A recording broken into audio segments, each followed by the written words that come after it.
अस्सलाम वालेकुम। SM news के साथ मैं हूं इश्तियाक अली। खबरों का सिलसिला बढ़ाते हुए खबर शामिल करते हैं चिन्नौर से। मुहर्रमुल हराम के दौरान अमन व अमान को बरकरार रखने के लिए मुख्तलिफ इलाकों में ज़िले इंतज़ामिया, पुलिस, पाक आर्मी का मुश्तरका फ्लैग मार्च किया गया।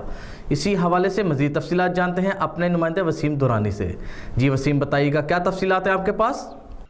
जी बिल्कुल, मुहर्रम उल हराम के दौरान अमन व अमान बरकरार रखने के लिए मुख्तलिफ इलाकों में ज़िलई इंतज़ामिया, पुलिस, पाक आर्मी का मुश्तरका फ्लैग मार्च हुआ। फ्लैग मार्च में डिप्टी कमिश्नर चिन्नौर सैयद मसूद नुमान, DPO बिलाल ज़फ़र शेख, मेजर हसीब की क़यादत में किया गया।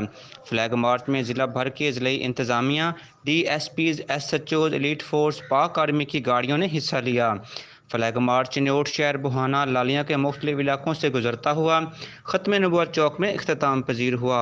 इस मौका पर डिप्टी कमिश्नर चिन्नौर सैयद मसूद नुमान ने कहा, फ्लैग मार्च का मकसद मुहर्रम उल हराम में शहरियों को अमन व अमान तहफ़्फ़ुज़ का एहसास दिलाना है। जी बहुत शुक्रिया वसीम, तफसीलात से आगाह करने के लिए। अब तक के लिए इतना ही। मज़ीद खबरों के लिए देखते रहिए SM न्यूज़।